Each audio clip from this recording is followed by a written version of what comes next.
Hello and welcome to this Wheel and Anchor webinar on our upcoming trip, Namibia's Timeless Tracks from Dunes to Diamonds. This trip has been carefully created by myself and my team and spans two incredible countries, Namibia and South Africa. It's perfect for those who have a passion for unique landscapes, particularly the striking sand dunes of Namibia, incredible wildlife that the national parks of both countries have to offer, as well as the romance of luxury rail travel. For those who are familiar with our webinars, feel free to skip ahead past the intro and go straight into the day-by-day itinerary. You'll find the chapters of this webinar if you scroll to just below the description on YouTube.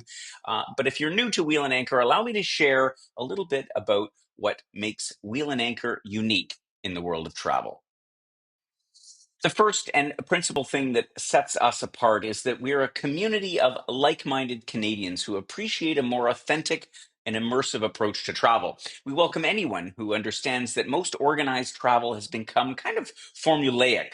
Our trips are designed to strike a balance between structured experiences and personal exploration. While we offer a comprehensive itinerary, we also build in free time for you to discover hidden gems and pursue your own interest, or just relax, particularly aboard the wonderful train that is part of this itinerary. If you value the camaraderie that comes from traveling with fellow enthusiasts and you enjoy a mix of guided tours as well as the opportunity to explore on your own, then you've undoubtedly come to the right place. Our community focuses specifically on two key aspects. One is being well traveled, but also well connected. And when we talk about being well traveled, we're not just referring to checking off destinations on a bucket list. Every traveler has some kind of list of dream destinations that they'd like to visit. But we want to go beyond that. Our aim is to offer experiences that keep your curiosity and sense of adventure alive. We seek out opportunities that can really change your perspective on the world. Being well connected, on the other hand, is all about forging friendships that last beyond the trip itself. It's about having a network of fellow travel enthusiasts. In many cases, our members become good friends and with whom that they can share stories and plan future adventures. It also means having time to genuinely connect with the people, not only who you travel with, but that you meet at every step of the way on each adventure. Delivering on these promises undoubtedly requires a lot of dedication and hard work, and we have an exceptional team of professionals who are committed to making that happen. My name is Gordon Dreger. I'm the founder of Wheel and Anchor, and I curate all of the trips that we have on offer here at Wheel and Anchor based on over 3 decades of experience in organizing trips for Canadians to just about all parts of the globe. While the entire team is crucial to making this all happen, I want to highlight our lead trip specialist, Paula Zarnick. She is the go-to person for any questions that you might have and is likely the person who's going to pick up the phone when you call into our office or when you send an inquiry about joining one of our trips. Our agenda for this webinar is quite straightforward. I'm going to be your virtual tour guide today, and I'm going to walk you through the highlights of this trip, which covers cities and towns and mountains and national parks in all these different countries. And I'll start with a geographical overview to give you a sense of what ground we're going to be covering by various modes of transportation, mostly by train on this trip. And then I'll give you a day-by-day explanation of what we're going to see and do on each day of the trip. First of all, let's take a look at the map. I'm a map person, so I always like to study where it is that we're talking about. If you look at the inset, you'll find the part of Africa that we're talking about here, which is the southern part, South Africa, of course, being the southernmost country on the continent, and Namibia being on the west coast directly to its north. And that's actually where we're going to start, in a little town called Walvis Bay. You can access it by flight via Johannesburg, South Africa, which is the primary gateway that serves most of South Africa, with connections to all these smaller towns and cities. And from there, we're going to explore the vast Namib Desert, which covers practically the whole coast of Namibia. We'll visit a cheetah conservation fund. We'll experience the wildlife of the Etosha National Park up towards the north side of Namibia. And then our luxury train, the Rovos Rail, is going to take us through breathtaking landscapes, including the Fish River Canyon, as we make our way down south and crossing into South Africa, as well as the diamond fields of Kimberley, before we end up in the capital of South Africa, Pretoria. So let's now jump into the day by day itinerary for this trip. As I mentioned before, we're going to be visiting two countries, both Namibia and South Africa, each of which similar in some ways, but also very distinct, both culturally and historically. Namibia is a country that not a lot of us in Canada necessarily know a lot about. It's one of the most sparsely populated countries in the whole continent, and it has some pretty vast landscapes, in particular the deserts, the Namib Desert, as I mentioned before, when I pointed out the map along the coast, one of the oldest deserts in the world. We'll also see some rather diverse wildlife. This is one of the reasons why I like to go on safari and experience that in Namibia. Because you can see things like the desert elephants, which have adapted to this very specific climate that you find in the northern part of the country. But also, we have a chance to see the endangered black rhinos as well as the more prolific white rhinos, and also learn a little bit what differentiates these two and why they are so threatened in this part of the world, and also the difference between a black and a white rhino. And it's not because one is black and one is white. South Africa, on the other hand, the part that we're going to be visiting here showcases the legacy of the diamond industry, which was so instrumental in shaping much of this region's history. And we'll hear a lot about that from our lecturers aboard the train. Regardless, throughout this journey, we're going to be experiencing a wide range of Southern African landscapes, from the towering sand dunes in Namibia to the lush game reserves, and doing that for the most part from the luxury of one of the most prestigious and beautiful trains in the whole world. For those wanting to come in a little bit early, a day or two, we highly recommend our short pre-trip to Walvis Bay, and this gives us a little bit of a chance to recover from the invariably long journey from Canada to Southern Africa.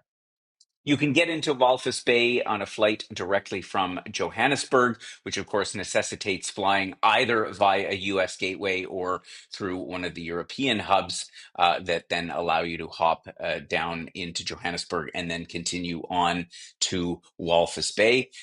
There are not tons of connections, but it is a relatively easy place to get to, and we can certainly help facilitate your transportation there. On arrival, we're going to be staying at a lovely little hotel there, which is right on the bay and has a view of the aptly named Walvis Bay, which, of course, is a Dutch and Afrikaans word for the right whales that also inhabit this bay. But we're going to see, for the most part, all the flamingos that populate this beautiful bay. The hotel is right in town. It's close to all the amenities. And again, the first day, as typical with our programs, you can arrive on any flight combination that you like, and we'll bring you in, and you'll have time to rest, relax, and get ready for the start of this adventure. The highlight of our pre-trip in Walvis Bay will be taking a morning cruise on a catamaran. Here we'll have a chance to sail around the bay and take in all of the abundant wildlife. There's dolphins, there's, of course, pelicans and flamingos, as I just mentioned. And if we're really lucky, we might get a chance to see those right whales. We'll just sit around on deck. Enjoying the landscapes, enjoying this marine wildlife, while having drinks, maybe some oysters fresh from the sea, and grilled for to our taste, and then we'll head back in the latter part of the afternoon, where we'll meet all of our guests arriving for the main part of the trip. For those who opt to just join our main trip, or perhaps you make some other arrangements to do something in this part of Africa, we will meet you at the airport, of course, and transfer you to the hotel in Walvis Bay. As I had said before, the views out of the hotel are quite brilliant. The town is not very small. It's quite walkable. It's very safe. So it's a great place to sort of stretch your legs. And we'll get together for our usual first day icebreaker to meet some of your fellow travelers and talk a little bit about the adventures that await us over the next couple of weeks on our adventure. And then on the next day, of course, we'll be all together, those who arrived early and those who arrived for the main part of the trip. And after a leisurely morning, we will head to the station and embark on our Rovos Rail journey. Allow me to share with you now a few things about this very, very special train journey aboard Rovos Rail, which will be our home for the majority of this itinerary. Now, Rovos Rail is something very, very special. They bill themselves as being the most luxurious train in the world. And for those of you who might be train buffs, you'll be, when you think about luxury trains, probably something like the Orient Express will pop into your mind. And there are other is examples of that in various parts of the world. But Rovos Rail really has quite an interesting history. And again, the experience is so special. So let me share with you a little bit about that and why this is such an integral part of this trip. First of all, Rovos is a privately owned company. The man behind it all is a gentleman by the name of Rohan Vos, hence the name Rovos. You can see him pictured here with me. This was on a meeting some years back during the pandemic in London, during the latter part of the pandemic when we could actually travel. And I've known Mr. Vos for a number of years. We've uh, done a number of trips over to Africa, and I most recently met him when we traveled with our group in the summer of 2024 through Africa on one of his trains. And this gentleman has quite a legacy in having created this most incredible train company that offers an experience truly like no other. The train itself consists of carriages that have all been meticulously restored.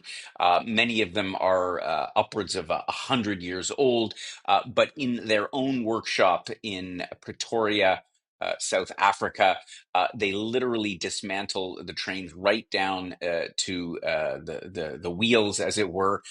And rebuild them in old world elegance, combining mahogany and it's a beautiful warm wood paneling, brass accents. Every single chair, piece of upholstery is designed and built on site. It's really incredible the level of quality that this train offers. The train itself consists of a number of different compartments. Here, for example, you can see an example of one of the bar lounge cars. They have a whole bunch of different sets of rolling stock. So the train that one actually gets will be a compilation of different carriages. And so may not exactly represent what we show in the pictures here, but this gives you a pretty good idea. The last car of the train, the caboose, if you will, it's not actually a caboose. It's one of the lounge cars, and has an outdoor observation area that you can see here. And this is, as you can imagine, a popular place to sit, enjoy a cocktail, and watch the wonderful landscapes of Africa roll by as we quite slowly progress through the different countries on the itinerary. The compartments on the train come in typically two different categories. Sometimes they have a third category available as well, but I'll focus on the primary ones. First of all, the Pullman Gold Suite, which is pictured here, typically configured as two twin beds. It's the more comfortable way. It gives you a little bit more room in the compartment. It comes with ample space to store luggage. There's a wardrobe. We can hang things up. They've got even a kettle. There's always some snacks available, both in the room as well as in the lounge car. And of course, every single compartment has a private washroom with a shower that is remarkably generously sized. I mean, I wouldn't call it huge, but you can certainly my test for the size of a shower is if you can bend over and pick up a bar of soap, and the average person certainly can. So again, the compartments really ideally suited for for this kind of trip. For those seeking a little more comfort, the deluxe suites offer a few square meters more of space, which enables there to be two armchairs in the room, and so there's just a little more space to enjoy, and you can see all the windows offering a panoramic view. They're fully openable, so you can open up the window to get some fresh air, stick your head out, and watch the world go by. And of course, they are constantly and meticulously serviced by the train crew who make them up in the morning while you're at breakfast, and again when you go out on an excursion, and again before bed. The service here is truly five-star. And of course, it's the experience on board with your fellow passengers and crew that really makes it special. The crew itself are super dedicated to ensuring that every need you have is looked after. All of your meals and all of your beverages are included on the train, and they have an excellent selection of wines and spirits, predominantly from South Africa, but sometimes imported ones as well. The quality of everything really is first class. And again, this is based on my most recent experience with Rovos Rail. And this creates an ambiance of conviviality amongst the fellow guests. One of the theme evenings you can see here, some of our guests and perhaps a few others that participated in the 1920s night aboard the train, which is really a lot of fun. It's a real icebreaker, a chance to meet fellow travelers from all over the world, and really enjoy a lot of fun times, which is a great backdrop, if you will, for the adventure through Africa that is really what this is all about. Each day aboard the train, there will be a different experience or an excursion somewhere. And the first of which, after we've spent our first restful night aboard, will be visiting a cheetah conservation fund. This place is a truly amazing and heartwarming place to visit. A great first stop on our adventure around Namibia. We'll gain some insight into the plight of these magnificent creatures. There's actually only 7,000 cheetahs left in the wild, and the 50,000 hectare sanctuary that we'll visit plays a crucial role in their conservation by bringing in the small cheetahs, ensuring that any ones that have been found abandoned and alive can be rehabilitated and prepared to go back out into the wild. We'll learn all about the complex challenges that face cheetahs and the innovative solutions that are being implemented by places like this Cheetah Conservation Fund in order to protect them. We'll have a very rare opportunity to see these cats up close. If we're lucky, we'll see them on one of our game drives in Etosha or elsewhere on the trip. But being here and being able to get literally within a meter or two of them, obviously behind a fence, behind a barrier, but it's really one of those experiences that you will never forget. We'll head back to the train as usual for lunch. Most of our meals will be aboard the train, and by later in the afternoon, perhaps there'll be a lecture about what's on for the next day, afternoon tea, and great conversation as we head into the heart of Namibia. We'll be heading up to Etosha National Park, which is part of a salt pan in the northern part of the country. Now, to those who are less familiar with the great national parks of Africa, Etosha may not be one that you've ever heard of before. Most people have heard of Kruger National Park, probably the most famous certainly in South Africa. Or you've heard of the parks like Masamara and Serengeti up in Eastern Africa. But Etosha is truly one of the continent's greatest wildlife sanctuaries. After having breakfast on the train, we'll actually pack an overnight bag for one of our off train overnights. We'll set out on an afternoon game drive through this huge 22,000 square kilometer park. It's home to a really incredible diversity of wildlife. birds, 113 different mammals, and I think there's something like 340 species of birds. Keep your eyes peeled. We'll undoubtedly see elephants, black rhinos if we're lucky, lions if we're lucky, and of course many of the other roaming creatures that frequent the salt pan. The park has a unique landscape which is dominated by this salt pan I was talking about, and this is a dramatic backdrop because obviously animals will be drawn to the watering holes in these salt pans, and in the middle part of it, it's just like this vast plain that is completely flat from which you can see animals in packs, often kilometers away. As the day draws to a close, we'll retire to a wonderful five-star lodge where we'll be staying overnight in preparation for our next day in Etosha. Part of every safari experience is an early morning game drive, which will be the first thing that we do on our next day of the trip. Game drives typically start before sunrise. There'll be a chance to have a cup of coffee and a light snack before you embark. And when we head out, once again, we'll be looking for giraffes, zebras, and maybe even some more of the elusive predators, some of the cats that roam the park. You can theoretically find all of the big five in Etosha National Park.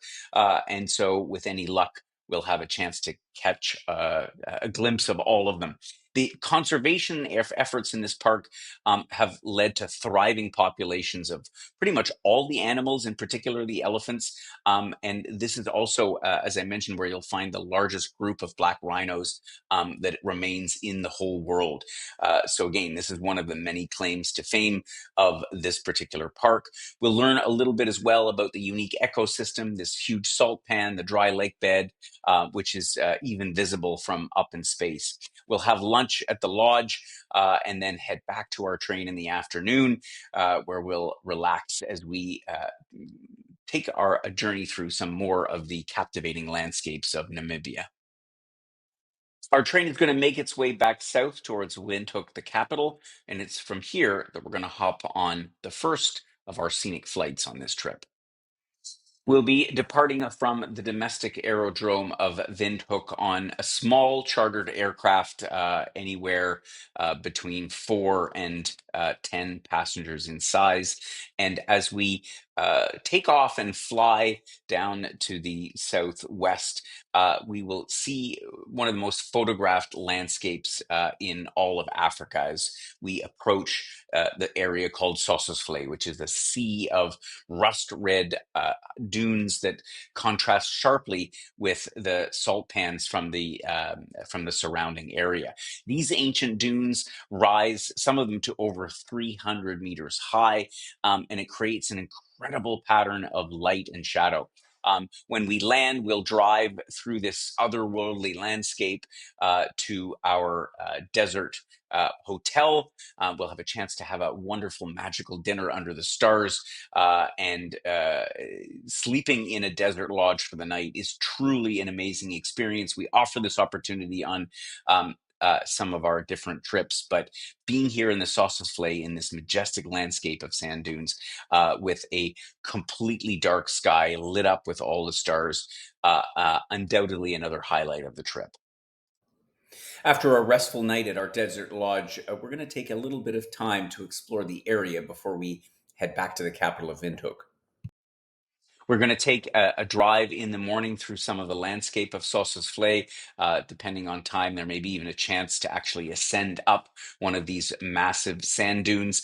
And after all that fun is over, we're going to get back on our private plane and fly up to Windhoek. Once again, from the air, you get the most incredible view of this very stark and unique landscape of sand dunes. We'll arrive back into Windhoek, which is a small and a very charming city nestled amongst some rolling hills.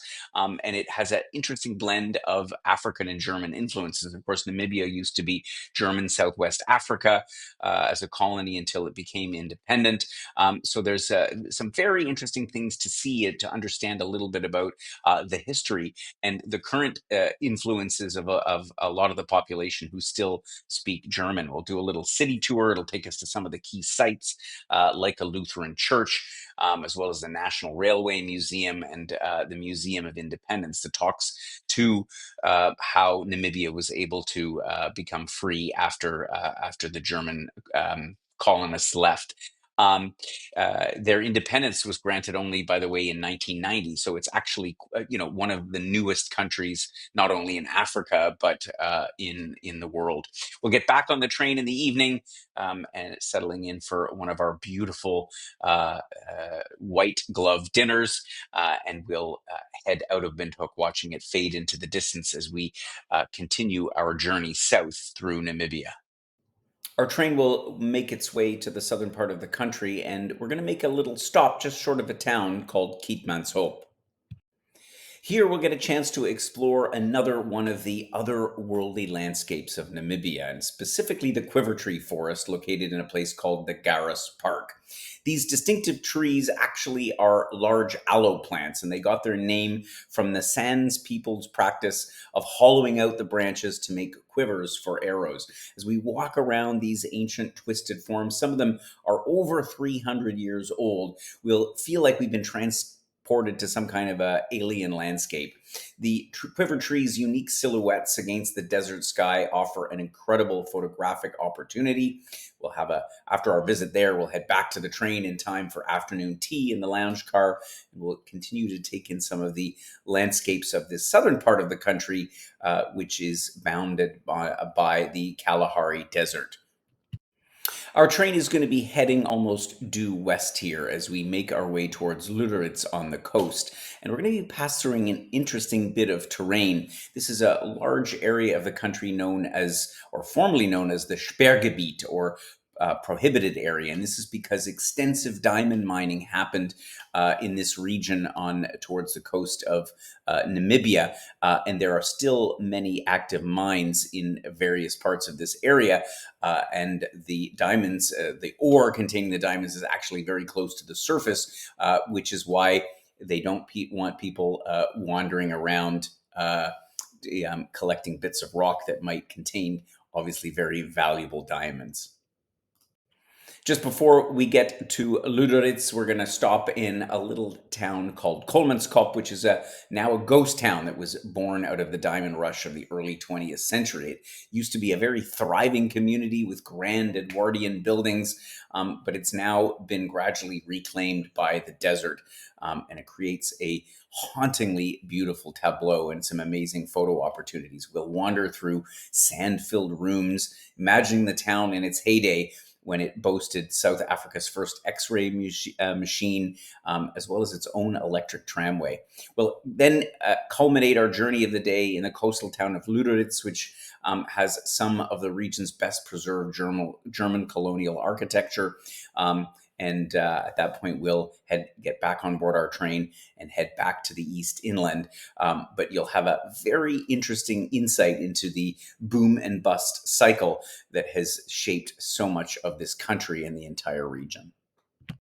In the wee hours of the morning, our train will head south again as we make our journey towards the Fish River Canyon. Now, this place is truly awe-inspiring because although, again, you've probably never heard of the Fish River Canyon before, because it is takes the grand second place to the Grand Canyon in terms of size. It's a massive gorge which has been carved out over millions of years, stretching by 161 kilometers in length and up to 27 kilometers in width. At its deepest point, it's nearly 550 meters deep. And when you stand at the rim, you'll be totally struck by the sheer scale and raw beauty of this natural wonder. We'll hear a little bit about the local flora and fauna that calls this very harsh environment home. And then, of course, after our inspiring visit here, we'll return to the train again for lunch, another relaxing afternoon aboard, perhaps a lecture from our onboard lecturer, to hear a little bit more about Namibia as we make our way towards the border into South Africa. We'll transit the border in the early part of the morning, and typically the train crew take care of all the border formalities, so you probably won't even know that you'll have arrived into South Africa and our first stop, which will be Upington. The town itself owes its existence to the mighty Orange River, and we'll take a cruise on this crucial lifeline in this part of southern Africa to understand a bit about its crucial role in the history and ecology of the region. The Orange River was originally named by the Dutch royal family. Of course, the Dutch royal family, as you probably know if you visited the Netherlands, their color is orange. If you've ever been in the Netherlands on King or Queen's Day. And this river forms the natural border between South Africa and Namibia, and it's been vital for agricultural and development in the region. We'll cruise along the waters, looking for some of the diverse bird life that calls this area home. And later on, we'll get back on our train and enjoy yet another elegant dinner as we continue into the heart of South Africa's Northern Cape province. By the next morning, we'll arrive into the little town of Kimberley, another spot that used to be a lot bigger than it once was. And despite this town being a relatively unimportant settlement in the greater scheme of South Africa, it has an incredibly significant history. And that is because it is at the epicenter of the 19th century diamond rush that brought literally thousands upon thousands of people to the region in search of this elusive gem. We'll visit the famous Big Hole, which is the picture that you can see of me standing in front of here, which at one time was the world's largest hand-dug excavation. And the picture doesn't seem to be all that exciting here. It looks like a big crater full of water, and it is all of that. In fact, the water from the water table has risen to the point that now the majority of the crater is actually full of water. But when you are listening to the interpretive guides there explain about the history of the mining, how all the claims were staked, all of the chaos that went on, and also understanding again this in the context of how diamonds shape the whole region, it really is a miraculous and important and very worthwhile stop on our trip. So we'll visit the Big Hole, we'll visit the Diamond Museum, we'll see the actual first diamond ever found in the area, which seems completely insignificant. And yet, again, when you think about how it completely changed the whole course of history in South Africa, it's pretty amazing. We'll get a chance as well to see some of the Victorian architecture around the town and again, understand a bit of the impact that this little town had on the entire global diamond industry. Back on the train, we'll celebrate by having our 1920s themed night. Always a lot of fun, often running into the wee hours. There'll be time for lots of great food, dinner, and dance and drink. And again, one of the most fun evenings aboard the train. We'll have one more full day on board the train, and in fact, there is no stop scheduled for this day, so you'll get to enjoy all the wonderful amenities as we roll across the South African countryside.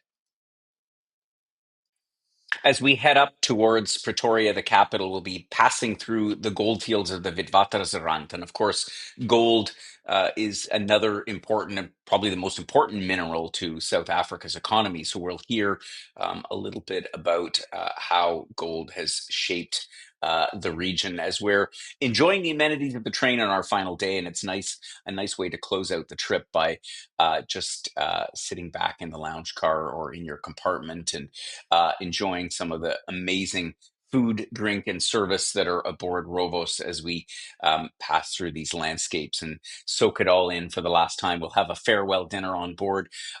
All of the meals on the train are truly exceptional, but of course they go to extra effort, and it's also a chance to greet the amazing staff that look after all of the folks on the train during this epic journey through Namibia and South Africa, and we'll tuck in for one final sleep aboard.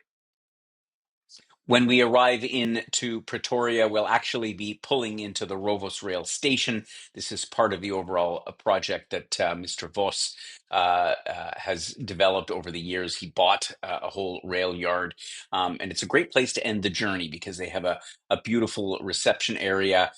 They assist with the disembarkation, and there'll be a chance to tour and see a little bit and understand the legacy of Rovos Rail and how it got to be what it is today. So from there, we'll take a short transfer down to our hotel, which will be near the airport in Johannesburg, and we'll have a chance to maybe file through all of our photos, share some memories over a glass of wine with our fellow members before we head home back or continue our journey elsewhere in Africa. I trust that you've garnered some useful information about what all this trip entails. There's so much to it, and there's so many other details that form part of this trip. And of course, you can get those by visiting our website. There's a link to it in the description box below this video.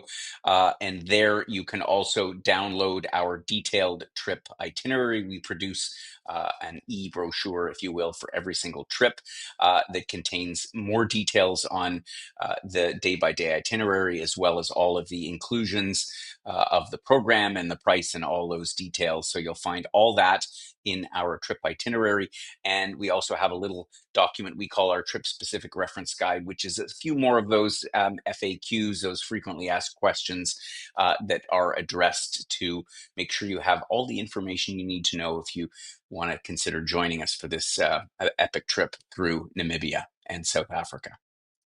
Of course, there's always questions that you may have specific to your own requirements. So by all means, drop us a note.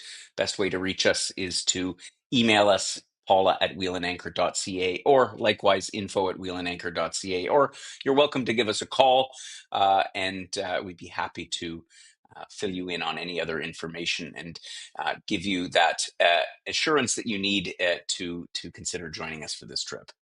Thank you for watching our webinar today. If you like the way that we present our trips by way of webinars, you are welcome to subscribe to our YouTube channel. All you need to do is click on the subscribe button, which is just below this video. And then every time we post a video about a new destination, you'll get a notification from YouTube. And so we'd be delighted to have you along on this trip or any of our trips. And I hope to connect with you at an upcoming social event or perhaps on one of our other trips. Thanks again. Have yourself a great day.